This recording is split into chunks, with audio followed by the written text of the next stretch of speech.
Salut les amis. Alors comment ça va? Je sais pas vous, mais moi j'ai le don pour me retrouver dans les situations les plus improbables du monde. Je vous explique. C'est les fabuleuses aventures de Charles et Bob, yeah.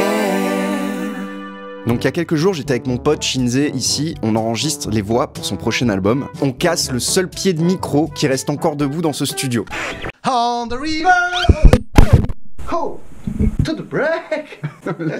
Je prends mon téléphone, je vais sur le site du Bon Coin et je cherche une annonce d'un gars qui vend un micro dans le secteur. Je tombe sur une annonce, bon prix et tout, je suis content, j'appelle, le mec super cool, il me dit bah oui, venez, machin, il me donne une heure, il me donne son adresse, etc. Tout va bien. Je prends ma voiture, je vais sur le lieu du rendez-vous. J'appelle le mec. Bonjour monsieur, c'est moi pour le pied de micro. Le gars me dit bah attendez, bougez pas, j'arrive de suite, etc. Et donc là je vois le gars sortir de sa maison avec le téléphone à l'oreille et je lui fais des grands signes pour lui montrer que je suis là. Et il me dit allez-y, entrez votre voiture, j'ouvre le portail. Et là je lui dis non vraiment je suis un petit peu pressé, si on peut faire ça rapidement, vraiment moi ça m'arrange. Et il insiste, il me dit non mais rentrez votre voiture, c'est mieux. Je dis non mais monsieur vraiment je dois faire rapide, si on peut faire ça vraiment rapide c'est super cool, je mets les warnings et c'est bon. Donc je mets les warnings, je sors de la voiture et là je le suis dans sa maison. Pause. Et à ce moment-là, je vois dans le regard du mec qu'il est vraiment pas content que je veuille pas rentrer ma voiture dans son jardin. C'est chelou, je comprends pas trop son délire, mais on continue. Je rentre dans la maison, des têtes de sangliers, des têtes de cerfs accrochées au mur, des chats qui zonnent partout. Genre j'ai l'impression d'être dans une cabane de chasseurs au fond du Gers. Enfin tu vois le genre. Et là je vois il tire une chaise, il s'assoit peinard à sa table comme ça, et il avait préparé déjà 2 verres d'eau, tu vois, avec un petit napperon en dessous en dentelle et tout. Grosse ambiance. Il me dit allez-y, buvez. Et moi je lui dis non monsieur, je vous ai dit je suis un petit peu pressé, j'ai pas soif et tout. Et il me dit si buvez, c'est important. Et il commence à me faire un poème sur l'eau, tu vois. L'eau claire a cette beauté alchimique débarrassée de tous aiséments. L'eau, l'amour, le sang dans nos cœurs dégoulinants sont morts et pétrifiés. Ouais, le gars est ultra chaud, quoi, tu vois. J'ai pas soif, est-ce qu'on peut faire ça rapidement, s'il vous plaît? Ouais, il me dit, suivez-moi. Donc là, je le suis, il ouvre une autre porte et on arrive dans une grande pièce, encore plus glauque, avec encore plus de têtes de sangliers sur les murs, plus de peaux de bêtes. Et là, il me présente à une vieille dame qui était assise sur un canapé en train de tricoter devant une cheminée. Il me dit, voilà, voici Mirabelle, je crois, il m'avait dit Mirabelle ou Prunelle, enfin bref. Et il me présente à cette dame qui ne me calcule même pas. Je sens un malaise, un truc, je sais pas, c'est bizarre. Et là, je redis au monsieur, je dis, est-ce qu'on peut s'occuper du truc? Et mec, ah oui, c'est vrai et tout, suivez-moi. Et là, il ouvre une porte et on arrive dans un immense couloir. Et je le suis. Et je le suis. Où il m'emmène le mec, quoi. Je veux dire, il pouvait sortir son pied de micro et me l'amener à ma voiture, tu vois, et c'était fini, quoi. Mais le mec, voilà, il m'emmène vraiment loin.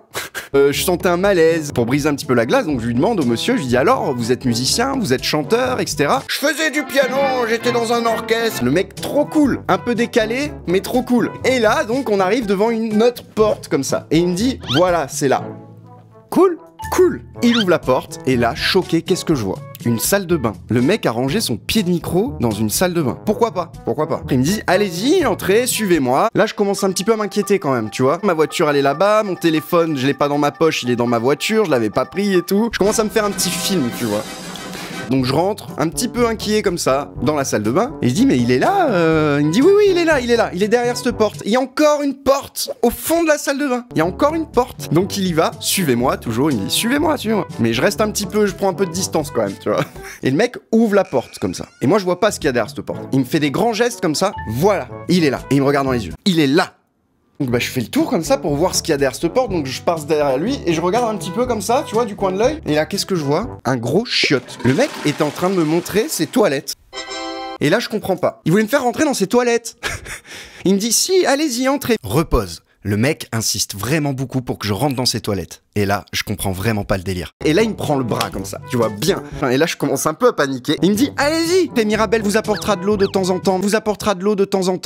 L'eau, l'amour, le sang dans nos cœurs dégoulinants sont morts et pétrifiés. Entrez, monsieur. Non, mais monsieur, vraiment, en fait, là, je vais y aller. En plus, ma voiture, elle est en warning. Je crois que j'ai oublié de faire des trucs. Je vous rappelle demain. Et il me lâche pas, le mec. Il me lâche pas. Et il me tire dans les toilettes. Allez, entrez maintenant, mon enfant.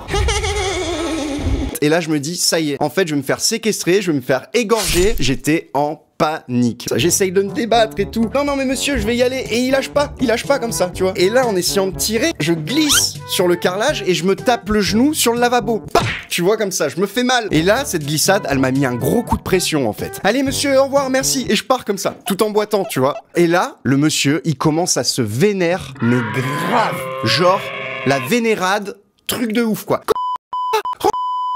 Oh là là, mais c'est quoi le délire? Donc là, je m'en vais, je marche un petit peu plus vite, je passe par le grand couloir, je me souviens plus vraiment par où on est passé, il y a plein de portes partout, etc. Je panique, franchement, je panique, et je sens le monsieur derrière qui veut venir me chercher, en fait, et qui crie derrière moi, tu vois. Et là, je passe devant Mirabelle, comme ça.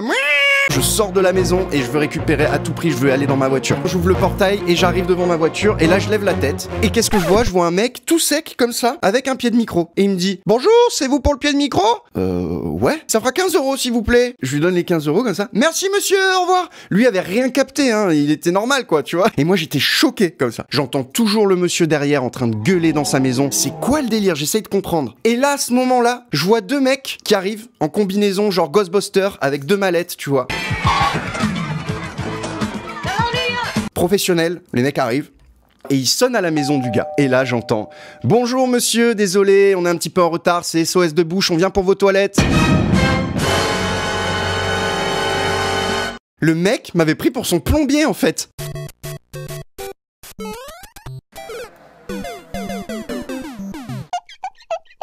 C'est le plus gros quiproquo du monde. Truc de ouf. Et là, donc, je vois le monsieur qui arrive, qui lui aussi, il a pas capté ce qui se passe, en fait, en vrai, tu vois. Et donc, je vais le voir, je lui explique la situation. Et lui aussi, il a autant bugué que moi, en fait, parce que lui, il pensait que j'étais son plombier. Donc, lui aussi, il a pas compris. Moi, j'ai pas compris. Gros quiproquo. Et véridique, vraiment. C'était un truc de ouf. Donc, grosse rigolade. Je fais un gros bisou à ce monsieur. Voilà pour la petite histoire, j'avais vraiment envie de vous en parler, je pense que je m'en souviendrai toute ma vie. N'hésitez pas dans les commentaires à me raconter un petit peu vos anecdotes aussi, moi ça me fait délirer les quiproquos comme ça, les histoires de ouf. N'hésitez pas à vous abonner pour soutenir la chaîne, ça fait plaisir et comme ça vous serez au courant des prochaines vidéos. Faites péter les pouces bleus si la vidéo vous a plu. Merci à tous, à très bientôt, ciao.